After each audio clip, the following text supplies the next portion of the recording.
அஸ்ஸலாமு அலைக்கும் வரஹ்மத்துல்லாஹி வபரகாத்துஹு. அஊது பில்லாஹி மினஷ் ஷைத்தானிர் ரஜீம். பிஸ்மில்லாஹிர் ரஹ்மானிர் ரஹீம். அல்ஹம்துலில்லாஹி ரப்பில் ஆலமீன். வஸ்ஸலாத்து வஸ்ஸலாமு அலா அஷ்ரஃபில் முர்சலீன் சையதுனா முஹம்மத் வ அலா ஆலிஹி வ ஸஹ்பிஹி அஜ்மஈன். அம்மா பஅத். அல்ஹம்துலில்லா சிஸ்டர்ஸ், இன்ஷால்லாஹ் தஆலா நம்ம இன்றைக்கி சீரா படத்தில் முக்கியமான ஒரு நிகழ்வை பற்றி தெரிஞ்சுக்க போகிறோம். அது என்ன அப்படின்னு பார்த்தீங்கன்னா, இஸ்ரா வல் மிஅராஜ். அதாவது மிஅராஜ் நடைபெற்ற ஒரு சூழ்நிலை. எப்படிப்பட்ட சூழ்நிலை அப்படின்னு பார்த்தீங்கன்னா, நபி ஸல்லல்லாஹு அலைஹி வஸல்லம் அவர்களுடைய தாவா பணி எப்படி இருந்துச்சு. ஒரு பக்கம் வெற்றிகள் கிடச்சிச்சு, இஸ்லாமை நிறைய பேர் தழுவ ஆரம்பித்தாங்க. இன்னொரு பக்கம் கொடுமைகளும் அவமானங்களும் அதிகமாகவே இருந்துச்சு. நம்பிக்கை நட்சத்திரங்கள் தொலைவில் மின்னத் தொடங்கிய ஒரு காலகட்டம் அப்படின்னு நம்ம சொல்லலாம் இதை. இப்படிப்பட்ட ஒரு கடுமையான சூழ்நிலையில் தான் அல்லாஹ் சுப்ஹானஹு வ தஆலா நபி ஸல்லல்லாஹு அலைஹி வஸல்லம் அவர்களுக்கு ஆறுதலாக இந்த விண்ணுலக பயணத்தை கொடுத்துருக்குறான்.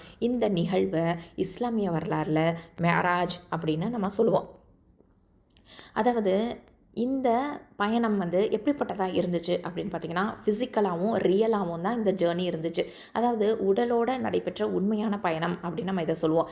இப்னுல் கய்யிம் ரஹிமஹுல்லா அவங்க சொல்கிறாங்க, நபி ஸல்லல்லாஹு அலைஹி வஸல்லம் அவர்கள் உடலோட தான் மிஅராஜுக்கு போனாங்க அப்படின்னு சொல்கிறாங்க.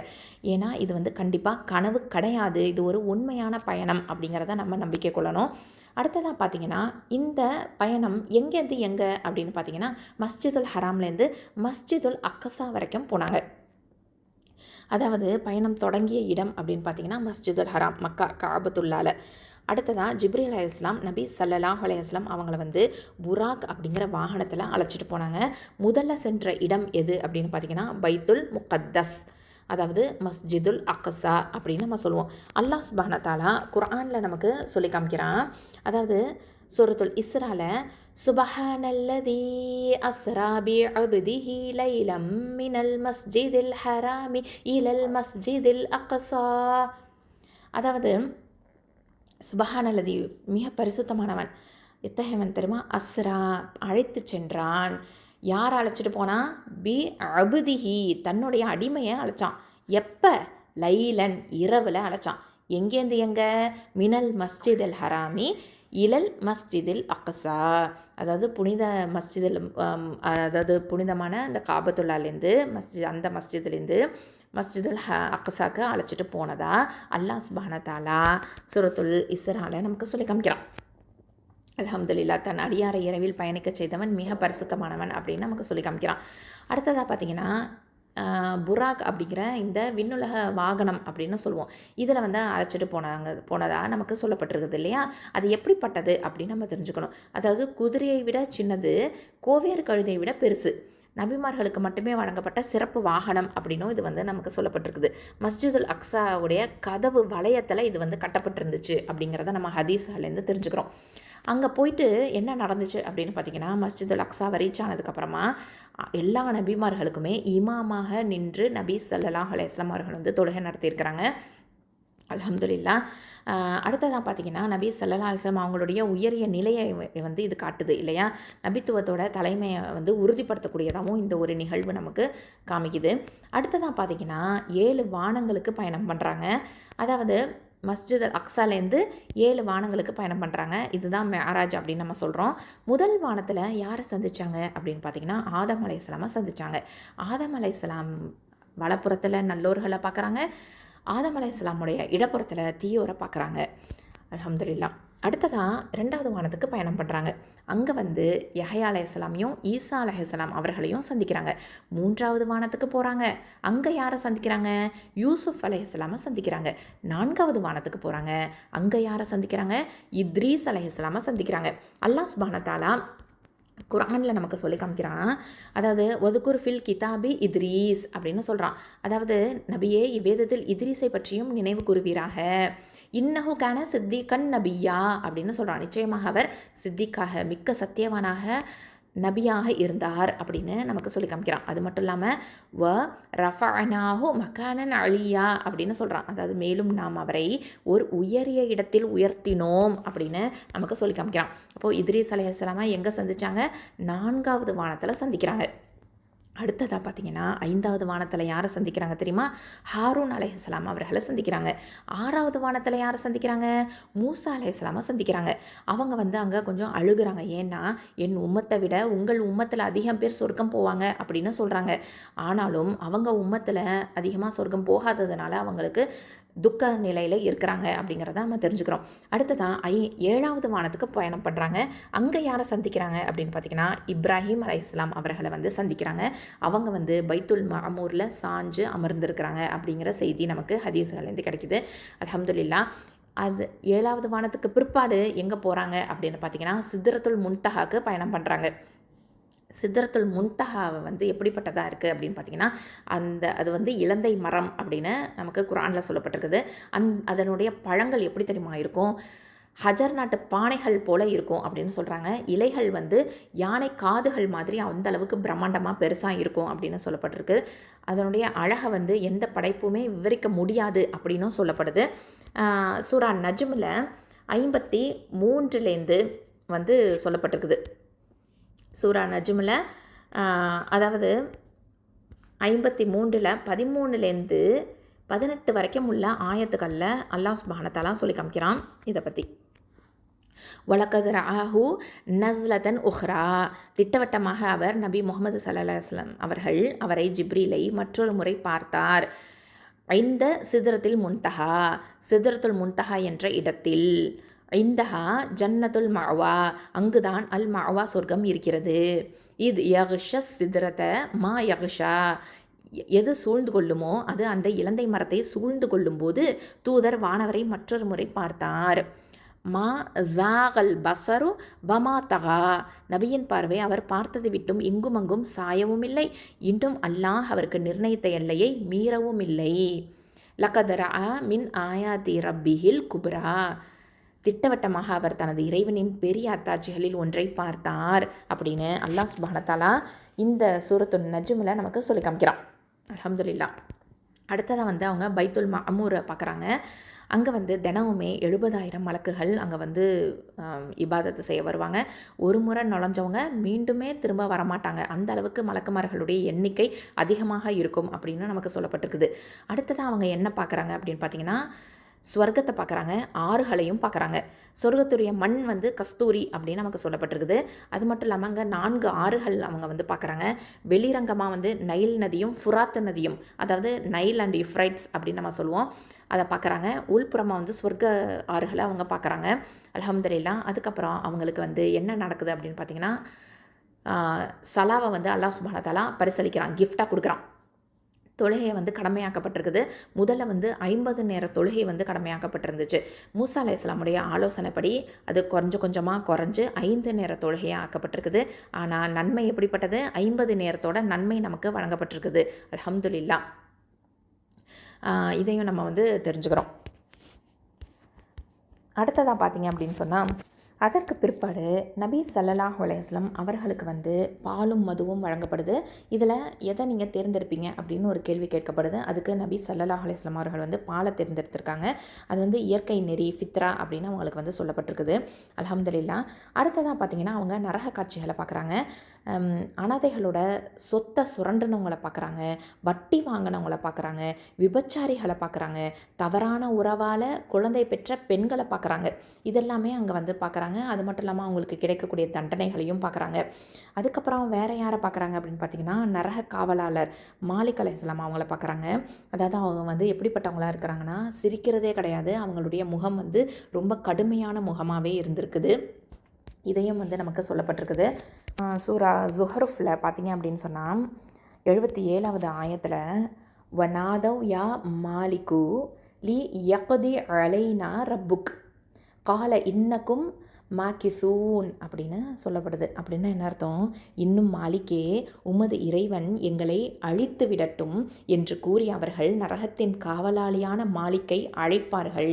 அவர் அப்போது உடனே பதில் தராமல் 1000 ஆண்டுகள் கழித்து பதில் கூறுவார், நீங்கள் இதில் நிரந்தரமாக தங்குவீர்கள், உங்களுக்கு இங்கு மரணம் இல்லை.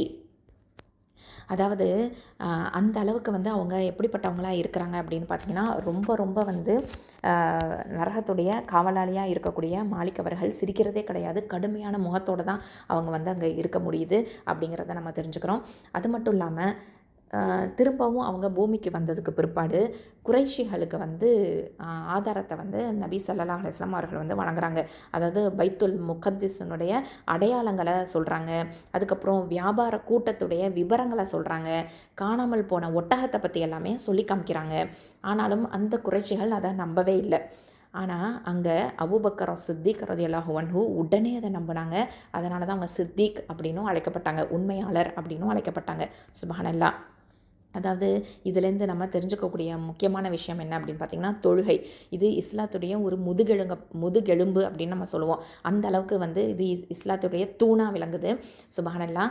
அது மட்டும் இல்லாமல் இந்த தொழுகை தான் அங்கே வந்து கிஃப்டாகவே வந்து விண்ணுலகத்தில் தான் கொடுக்கப்பட்டிருக்குது அப்படிங்கிறத நம்ம தெரிஞ்சுக்கிறோம். அதுக்கப்புறம் சோதனைகளுக்கு பிற்பாடு அல்லாஹுடைய உதவி கிடைக்கும் அப்படிங்கிறதுக்கு இந்த ஒரு சம்பவம் வந்து சாட்சியாக இருக்குது. அதுக்கப்புறமா உண்மையை வந்து நிராகரிக்கிறவங்க இருந்தாலும் சத்தியம் அப்படிங்கிறது மாறவே மாறாது, ஹக்கு அப்படிங்கிறது மாறவே செய்யாது அப்படிங்கிறத நம்ம தெரிஞ்சுக்கிறோம். முழு நம்பிக்கையின் உச்சமாக வந்து யார் இருந்திருக்கிறா அப்படின்னு பார்த்திங்கன்னா, அபூபக்கர் சித்திக் ரலியல்லாஹு அன்ஹு. அல்ஹம்துலில்லாஹ். அப்போது மேராஜ் அப்படிங்கிறது ஏன் இந்த நிகழ்வு நடந்துச்சு அப்படின்னு பார்த்தீங்கன்னா, நபி ஸல்லல்லாஹு அலைஹி வஸல்லம் அவர்களுடைய வாழ்க்கையில் வேதனையுடைய ஒரு காலம் இருந்துச்சு. அதாவது ஹதிஜா ரலியல்லாஹு அன்ஹா அவங்களுடைய வஃபாத்து, அபு தாலிப் அவர்களுடைய மரணம், தாயிஃப்ல நேர்ந்த கொடுமை, அதுக்கப்புறம் மக்கால பல துன்புறுத்தல்கள், இந்த மாதிரி ஆமுல் ஹுசன் துக்க வருடம் அப்படின்னு சொல்லுவோம். இது வரலாறில் அழைக்கப்படுது. இந்த மாதிரியான நேரத்தில் தான் அல்லாஹ் சுப்ஹானஹு வ தஆலா தன்னுடைய நபிக்கு பூமியிலிருந்து ஆறுதல் தரல, வானத்துக்கே அழைச்சிட்டு போய் ஆறுதல் கொடுத்துருக்குறான். சுப்ஹானல்லாஹ். அதை பற்றி சூரத்துல் இஸ்ராலையும் நமக்கு சொல்லி காமிச்சிட்டான். அதுக்கப்புறம் இஸ்ரா அப்படிங்கிறது என்னது, பூமியில் நடந்த ஒரு அதிசயமான ஒரு நிகழ்வு. மஸ்ஜிதுல் ஹராம்லேருந்து மஸ்ஜிதுல் அக்ஸா வரைக்கும் ஒரே இரவில் பயணம் பண்ணாங்க. எந்த வாகனத்தில், எதில் பயணம் பண்ணாங்க அப்படின்னா, புராக் அப்படிங்கிற வாகனத்தில் பயணம் பண்ணாங்க. நபி ஸல்லல்லாஹு அலைஹி வஸல்லம் அங்கே போய் என்ன பண்ணாங்க, எல்லா நபிமார்களுக்குமே இமாமாக தொழுகை நடத்தினாங்க. சுப்ஹானல்லாஹ். நபி ஸல்லல்லாஹு அலைஹி வஸல்லம் அவர்கள் தான் நபிமார்களின் தலைவராக விளங்கியிருக்கிறாங்க அப்படிங்கிறத நம்ம தெரிஞ்சுக்க முடியுது. அடுத்ததான் மேராஜ் அப்படின்னு நம்ம சொல்கிறோம், விண்ணுலக பயணம் இல்லையா. அங்கே 7 வானங்கள்லையுமே சந்தித்த நபிமார்கள் யார் யார்? முதல் வானத்தில் ஆதம் அலைஹிஸ்லாம், இரண்டாவது வானத்தில் ஈசா அலைஹிஸ்லாம், யஹ்யா அலைஹிஸ்லாம், மூன்றாவது வானத்தில் யூசுஃப் அலைஹிஸ்லாம், நான்காவது வானத்தில் இத்ரீஸ் அலைஹிஸ்லாம், ஐந்தாவது வானத்தில் ஹாரூன் அலைஹிஸ்லாம், ஆறாவது வானத்தில் மூசா அலைஹிஸ்லாம், ஏழாவது வானத்தில் இப்ராஹீம் அலைஹிஸ்லாம். அல்ஹம்துலில்லாஹ். எல்லா நபிமார்களையும் அவங்க வந்து சந்தித்தாங்க. நபிமார்கள் அவங்களும் நபி ஸல்லல்லாஹு அலைஹி வஸல்லம் அவர்களை அன்போடு வரவேற்றாங்க. அவங்களுடைய நபித்துவத்தை மற்ற நபிமார்கள் அனைவருமே ஏற்றுக்கிட்டாங்க. சுப்ஹானல்லாஹ். உண்மையான தலைமை அப்படிங்கிறது அல்லாஹ் வழங்கக்கூடியது இல்லையா. சுப்ஹானல்லாஹ். அடுத்ததாக பார்த்திங்கன்னா, அவங்க சித்ரத்துல் முன்தஹா போனாங்க. அதாவது அந்த மனித அறிவோட எல்லை அப்படின்னு சொல்லலாம். அந்த மரத்தோட அழகை வந்து மலக்குமார்களால் கூட வர்ணிக்க முடியாது, அந்த அளவுக்கு அழகானதாக இருக்கும். படைப்போட எல்லையாக இருக்குது, அறிவோட எல்லையாக இருக்குது அப்படிங்கிறத நம்ம புரிஞ்சுக்க முடியுது. அல்லாஹ் வந்து முழுமையாக நம்ம வந்து தெரிஞ்சுக்க முடியாது இல்லையா. ஈமான் அப்படிங்கிறது தான் ஒரே வழி. அல்ஹம்துலில்லாஹ். நம்பிக்கை அப்படிங்கிறது தான் ஒரே வழி. இறை நம்பிக்கையோடு தான் நம்ம அல்லாஹ்வை தெரிஞ்சுக்க முடியும். அடுத்ததாக அங்கே மேராஜில் மிகப்பெரிய பரிசாக எது வழங்கப்பட்டுச்சு அப்படின்னு பார்த்திங்கன்னா, தொழுகை. முதல்ல 50 நேர தொழுகையாக இருந்துச்சு. மூசா அலைஹிஸ்ஸலாம் அவர்களுடைய ஆலோசனைப்படி இறுதியில் 5 நேர தொழுகையாக நமக்கு கொடுக்கப்பட்டிருக்குது. ஆனால் அல்லாஹ் என்ன தெரியுமா சொல்லியிருக்கான், 5 நேரம் 50 நேரம் நன்மையை நமக்கு கொடுக்கும் அப்படின்னு சொல்லியிருக்கான். அப்போது தொழுகை நமக்கு கடினமா அப்படின்னு கேட்டால் கண்டிப்பாக கிடையவே கிடையாது. தொழுகை விடுறது தான் கடினம் அப்படின்னு ஒவ்வொரு முஸ்லீமுமே சொல்லக்கூடியவங்களாக தான் அல்ஹம்துலில்லாஹ் நம்ம இருக்கிறோம். அல்ஹம்துலில்லாஹ். அடுத்ததாக வந்து நபி ஸல்லல்லாஹு அலைஹி வஸல்லம் அவர்களுக்கு வந்து பால், மது இந்த ரெண்டுமே கொடுக்கப்பட்டிருந்துச்சு. அது வந்து நபி ஸல்லல்லாஹு அலைஹி வஸல்லம் அவர்கள் வந்து பாலை தேர்ந்தெடுத்தாங்க. மலக்கு என்ன சொன்னார், நீங்கள் வந்து ஃபித்ரத்தை இயற்கை நெறியை வந்து தேர்ந்தெடுத்துட்டீங்க அப்படின்னு நமக்கு சொல்லியிருக்கிறாங்க. இஸ்லாம் வந்து இயற்கைக்கு எதிர் கிடையாது, இயற்கைக்கு வழிகாட்டி அப்படிங்கிறத நம்ம புரிஞ்சுக்கிட்டோம். அடுத்ததாக பார்த்திங்கன்னா, அவங்களுக்கு நரக காட்சிகள் காண்பிக்கப்பட்டது. எதுக்காக, எச்சரிக்கை விட்டுறதுக்காக. நபி ஸல்லல்லாஹு அலைஹி வஸல்லம் அதெல்லாமே பார்த்தாங்க. அனாதை சொத்தை சுரண்டுறவங்கள பார்த்தாங்க, வட்டி வாங்குறவங்கள பார்த்தாங்க, விபச்சாரம் செஞ்சவங்கள பார்த்தாங்க, துரோக பெண்களை பார்த்தாங்க இல்லையா. பாவம் வந்து இந்த உலகத்தில் அது சிறுசு அப்படின்னு நம்ம சொல்லலாம், ஆனால் மறுமையில் அது உண்மையானது, ரொம்ப ரொம்ப பயங்கரமான தண்டனைக்கு உட்பட்டது அப்படிங்கிறத நம்ம தெரிஞ்சுக்கணும். அதுக்கப்புறம் பார்த்திங்கன்னா, மக்கள் ஒட்டுமொத்த குறைஷ் மக்களும் மக்காவாசிகளும் இந்த இஸ்ராவல் மேராஜை வந்து மறுத்தாலும் மக்காவாசிகள் இது பொய் அப்படின்னு தான் சொன்னாங்க. அபூபக்கர் ரலியல்லாஹு அன்ஹு அவங்க மட்டும்தான் நபி ஸல்லல்லாஹு அலைஹி வஸல்லம் அவர்கள் சொன்னதை உண்மை அப்படின்னு சொன்னாங்க. அதனால தான் அவங்க அஸ்ஸித்தீக் அப்படின்னு நம்ம சொல்கிறோம் இல்லையா. உண்மையான ஈமான் வந்து எப்படிப்பட்டதாக இருக்கும்? கேள்வி இல்லாத நம்பிக்கை கொண்டதாக இருக்கும். சுப்ஹானல்லாஹ். அடுத்ததாக பார்த்திங்கன்னா, இந்த மேராஜ்லேருந்து நமக்கு கிடைக்கக்கூடிய செய்தி என்னவாக இருக்குது அப்படின்னு பார்த்திங்கன்னா, துன்பத்துக்கு பிறகு கண்டிப்பாக உயர்வு இன்பம் அப்படிங்கிறது இருக்குது. தொழுகை அப்படிங்கிறது ஈமானுடைய அளவுகோலாக இருக்குது. அல்லாஹ் வந்து அடியாரை தனியாகவே விட மாட்டான் இல்லையா. வானம் திறந்தாலும் சொர்க்கத்துடைய சாவி எதுவாக இருக்குது அப்படின்னு பார்த்திங்கன்னா தொழுகையாக தான் இருக்குது. அல்ஹம்துலில்லாஹ். அல்லாஹ் சுப்ஹானஹு வ தஆலா கிட்ட நம்ம எல்லாருமே துஆவும் கேட்கணும். யா அல்லாஹ் எங்களை தொழுகையை நிலைநிறுத்துபவர்களாக ஆக்கு அப்படின்னு நம்ம சொல்லி கேட்கணும். அல்ஹம்துலில்லாஹ். நபி ஸல்லல்லாஹு அலைஹி வஸல்லம் அவர்களுடைய ஷஃபாத்தை நமக்கு அருள்வானாக. ஆமீன் யா ரப்பல் ஆலமீன். ரப்பனா தக்கபல் மின்னா இன்னக அன்தஸ் ஸமீஉல் அலீம் அப்படிங்கிறத நம்ம தெரிஞ்சுக்கணும். இந்த துஆவை அதிகமாக நம்ம ஓதணும். அல்ஹம்துலில்லாஹ். இப்போ பார்த்திங்க அப்படின்னு சொன்னால், இந்த மேராஜ் பயணத்தை பொறுத்த வரைக்கும் வந்து நமக்கு ஏற்கனவே தெரியும். இது வந்து ஹிஜ்ரத்துக்கு முன்னாடி மக்கா காலத்தில் ஆமுல் ஹுசன் துக்க வருடம் முடிஞ்சதுக்கு பிற்பாடு இது நடந்துச்சு. நம்ம ஏற்கனவே சொன்ன மாதிரி ஹத்ஜா ரலியல்லாஹு அன்ஹா வஃபாத்து, அபு தாலிப் அவர்களுடைய மரணம், தாயிஃபுடைய கொடுமைகள் இதெல்லாம் நடந்ததுக்கு பிற்பாடு இது நிகழ்ந்துச்சு. அதாவது ஹிஜ்ரத்துக்கு 1 வருடம் இல்லைனா 1.5 வருடத்துக்கு முன்னாடி இது நிகழ்ந்ததாக, அந்த இஸ்ராவல் மேராஜ் நிகழ்ந்ததாக யார் சொல்கிறா? உலமாக்கள் நமக்கு சொல்லி காமிக்கிறாங்க. அடுத்ததாக பார்த்திங்கன்னா, இப்னுல் கையிம் ரஹிமஹுல்லா அவங்க என்ன சொல்கிறாங்க? இந்த இஸ்ராவல் மேராஜ் அப்படிங்கிறது நபி ஸல்லல்லாஹு அலைஹி வஸல்லம் அவர்கள் உடலோட விழிச்ச நிலையில் தான் மேராஜுக்கு போனாங்க அப்படின்னு சொல்கிறாங்க. இது கனவு கிடையாது, கற்பனை கிடையாது, உண்மையான பயணம். இந்த பயணம் எப்படிப்பட்டது? எங்கேருந்து எங்கே அப்படின்னு பார்த்திங்கன்னா, மஸ்ஜிதுல் ஹராம்லேருந்து மஸ்ஜிதுல் அக்ஸா, அங்கிருந்து 7 வானங்கள். இறுதியில் அல்லாஹ் சுப்ஹானஹு வ தஆலா நபி ஸல்லல்லாஹு அலைஹி வஸல்லம் அவர்களுக்கு வந்து ஐவேளை தொழுகையை கடமையாக்கியிருக்கிறான் அப்படிங்கிறத நம்ம தெரிஞ்சுக்கிட்டோம். அதுக்கப்புறமா பார்த்திங்கன்னா, மேராஜ் இரவில் தான் இந்த ஐவேளை தொழுகை கடமையாக்கப்பட்டது. அல்லாஹ் முதல்ல வந்து 50 நேர தொழுகையை தான் கடமையாக்கினான். நபி ஸல்லல்லாஹு அலைஹி வஸல்லம் திரும்பும்போது தான் மூசா அலைஹிஸ்ஸலாம் ஆலோசனை வழங்கினாங்க. நபி ஸல்லல்லாஹு அலைஹி வஸல்லம் அவர்கள் வந்து அல்லாஹ்கிட்ட பல முறை திரும்பி போய் கேட்குறாங்க. இறுதியில் தான் 50 நேர தொழுகை 5 நேர தொழுகையாக குறைக்கப்பட்டுச்சு. அல்லாஹ் இறுதியில் என்ன சொன்னான்? நன்மையில் இது 50க்கு சமம் அப்படின்னு சொல்லிட்டான். இதுதான் வந்து ஐவேளை தொழுகை கடமை அப்படின்னு உருவான ஒரு நிகழ்வாக நம்ம பார்க்குறோம். அல்ஹம்துலில்லாஹ். அடுத்ததாக பார்த்திங்கன்னா, அனாதைகளோட சொத்தை அநியாயமாக சாப்பிட்றவங்க மறுமையில் எப்படிப்பட்ட நிலையில் இருப்பாங்க அப்படின்னு நம்ம தெரிஞ்சுக்கணும். அதாவது நபி ஸல்லல்லாஹு அலைஹி வஸல்லம் மேராஜில் பார்த்த காட்சி என்ன அப்படின்னு பார்த்திங்கன்னா, அனாதைகளுடைய சொத்துக்களை அநியாயமாக சாப்பிட்ருப்பாங்க பார்த்திங்களா, ஏமாற்றி சாப்பிட்ருப்பாங்க பார்த்திங்களா. அவங்களுடைய உதடுகள் வந்து ஒட்டக உதடுகள் மாதிரி இருக்கும். அவங்களுடைய வாயில் நெருப்பு கங்குகள், அம்மி குழவிகள் வந்து போடப்படும். அதாவது அவங்களுடைய பின்வழியாக அது வெளியேறும் அப்படின்னு கடுமையான ஒரு தண்டனை அவங்களுக்கு வந்து கொடுக்கப்படுது. அல்லாஹ் சுப்ஹானஹு வ தஆலா சூரத்து நிசால நமக்கு சொல்லி காமிக்கிறான்.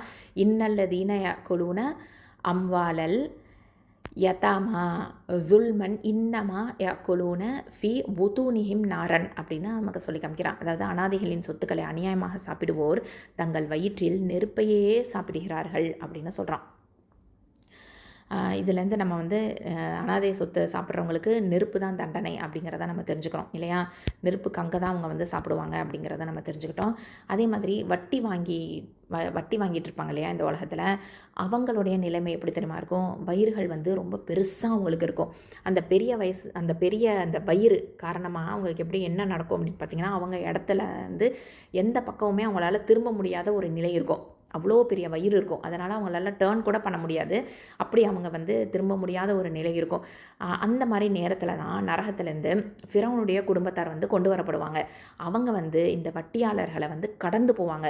அப்படின்னா கடந்து போவாங்கன்னா என்ன அர்த்தம்னா, இவங்களை வந்து மிதித்த மாதிரி தான் அவங்க எல்லாருமே போவாங்க. அந்த ஃபிரௌனுடைய கூட்டத்தார் வந்து இந்த வட்டி வாங்குறவங்கள மிதிச்சுக்கிட்டே போவாங்களாம்.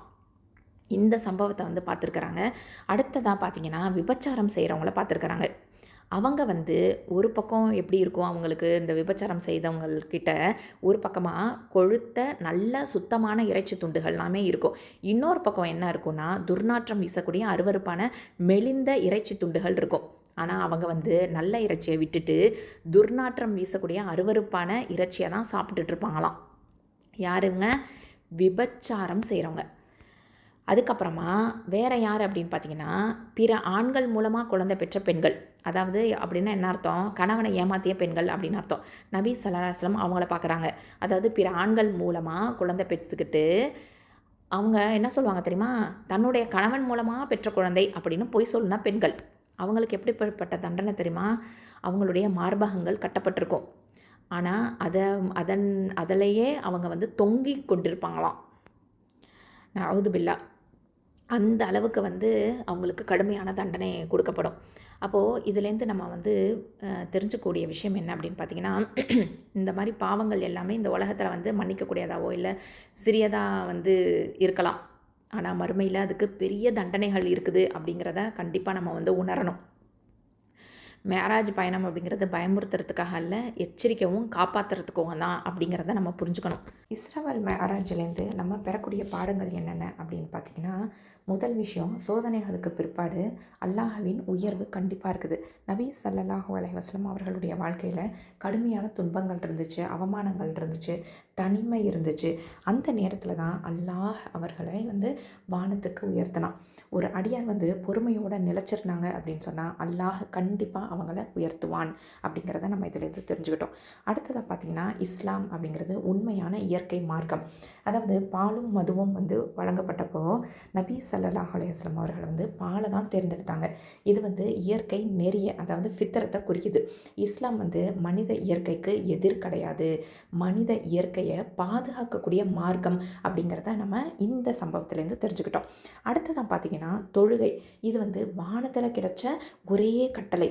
மற்ற அனைத்து கட்டளைகளுமே பூமிக்கு தான் வந்துச்சு. வானத்திலேருந்து பூமிக்கு வந்துச்சு, வஹியாக வந்துச்சு ஜிப்ரீல் அலைஹிஸ்ஸலாம் மூலமாக. ஆனால் தொழுகை மட்டும் வானத்தில் நேரடியாகவே அல்லாஹ்விடமிருந்து கிடைச்ச கட்டளையாக இருக்குது. தொழுகை அப்படிங்கிறது ஈமானின் முதுகெலும்பாக இருக்குது. தொழுகையை விட்டுடுறது அப்படிங்கிறது அல்லாஹுடன் உள்ள தொடர்பை இழக்கிறது அப்படிங்கிறது அர்த்தமாகுது. அடுத்ததாக பார்த்திங்கன்னா, அல்லாஹ் தன்னுடைய அடியார்களுக்கு இலகுவையே விரும்புகிறான் அப்படிங்கிறத நம்ம இதிலேருந்து தெரிஞ்சுக்கிட்டோம். அதாவது முதல்ல வந்து 50 நேர தொழுகை இருந்துச்சு, இறுதியில் 5 நேர தொழுகை ஆயிடுச்சு. நன்மை 50க்கு சமமாயிடுச்சு. அப்போது இஸ்லாம் வந்து கடினமான மார்க்கமே கிடையாது, இலகுவான கருணையுள்ள மார்க்கமாக இருக்குது. அல்ஹம்துலில்லாஹ். அடுத்ததாக பார்த்திங்கன்னா, பாவங்களின் உண்மை முகம் மறுமையில் வெளிப்படும் அப்படிங்கிறத இந்த நரக சம்பவங்கள்லேருந்து நம்ம தெரிஞ்சுக்கிட்டோம். அதாவது வட்டி வாங்கியவங்க எப்படி வந்து தண்டனைக்கு ஆளாக்கப்படுறாங்க, அவங்களுக்கு பெரிய வயிறு இருக்குது, நகர முடியாத நிலை இருக்குது, அவங்கள ஃபிரௌன் கூட்டத்தார் ஏறி மிதிச்சுட்டு போகக்கூடிய ஒரு நிலை ஏற்படுது. அடுத்ததான் விபச்சாரம் செஞ்சவங்க நல்லதை விட்டுட்டு அருவருப்பானதை தேர்ந்தெடுத்துக்கிட்டாங்க. அதாவது நல்ல இறைச்சியை விட்டுட்டு கெட்ட இறைச்சியை, அருவருப்பான இறைச்சியை தேர்ந்தெடுத்துக்கிட்டாங்க. அது மாதிரி உலகத்தில் இனிமையாக தோன்றக்கூடியது பாவம் அப்படிங்கிறது தான். மறுமையில் அது எப்படி மாறும், அருவருப்பாக மாறும் அப்படிங்கிறதுக்கு இதெல்லாமே உதாரணம். அடுத்ததாக பார்த்திங்கன்னா, அனாதைகளுடைய சொத்து மிகப்பெரிய அமானத்து அப்படிங்கிறத நம்ம தெரிஞ்சுக்கணும். அனாதைகளோட சொத்தை வந்து அநியாயமாக சாப்பிட்டாங்க, அதனால் அவங்களுக்கு என்ன கிடைக்கும் தண்டனை, நெருப்பு தான் தண்டனை. பலவீனர்களோட உரிமையை காப்பது அப்படிங்கிறது இஸ்லாம் நமக்கு சொல்லி கொடுத்துருக்குது, ஈமானின் அடையாளமாகவும் இருக்குது. அல்ஹம்துலில்லாஹ். அடுத்ததாக பார்த்திங்கன்னா, குடும்பத்தையும் அது மட்டும் இல்லாமல் அதனுடைய கண்ணியத்தையும் பாதுகாக்கணும் அப்படின்னு இஸ்லாம் சொல்லுது. அதாவது தவறான உறவுகளில் இருக்கக்கூடாது, கணவனை ஏமாற்றக்கூடாது, குழந்தையின் வம்சத்தை மாற்றக்கூடாது அப்படிங்கிற விஷயத்தை நமக்கு வந்து எடுத்து சொல்லுது. ஏன்னா குடும்பம் வந்து தூய்மையானதாக இருக்கணும், சமூகத்தின் அடித்தளம் தான் குடும்பம் அப்படிங்கிறதுனால குடும்பம் தூய்மையாக இருக்கணும். அதை காக்கிறதுக்காக இஸ்லாம் கடுமையாக நமக்கு எச்சரிக்கை விடுக்குது. நரகம் வந்து கற்பனை கிடையாது, அது உண்மை அப்படிங்கிறத நமக்கு சொல்லிக் கொடுக்குது. நபி ஸல்லல்லாஹு அலைஹி வஸல்லம் அவர்கள் வந்து நேரடியாகவே நரகத்தை பார்க்குறாங்க, நரகத்துடைய காவலாளி மாலிக் அலைஹிஸ்ஸலாமை பார்க்குறாங்க, தண்டனைகளை பார்க்குறாங்க. அப்போது நரகம் வந்து உண்மை, அதிலிருந்து தப்பிக்க வேண்டியது அவசியம் அப்படிங்கிறத நம்ம தெரிஞ்சுக்கிட்டோம். அது மட்டும் இல்லாமல் நம்பிக்கை கொண்டவர்கள் கேள்வி கேட்க மாட்டாங்க. அதாவது மக்கள் எல்லாருமே என்ன பண்ணாங்க, மேராஜ் பயணத்தை வந்து மறுத்தாங்க. அபூபக்கர் ரலியல்லாஹு அன்ஹு வந்து உடனே அதை நம்பினாங்க. அப்போது உண்மையான ஈமான் இருந்துச்சுன்னா முழு நம்பிக்கை ஏற்படும் அப்படிங்கிறத இந்த சம்பவத்திலேருந்து நம்ம தெரிஞ்சுக்கிட்டோம். அடுத்ததான் இஸ்ராவல் மேராஜ் அப்படிங்கிறது ஒரு எச்சரிக்கையாகவும் இருக்குது, ஆறுதலாகவும் இருக்குது.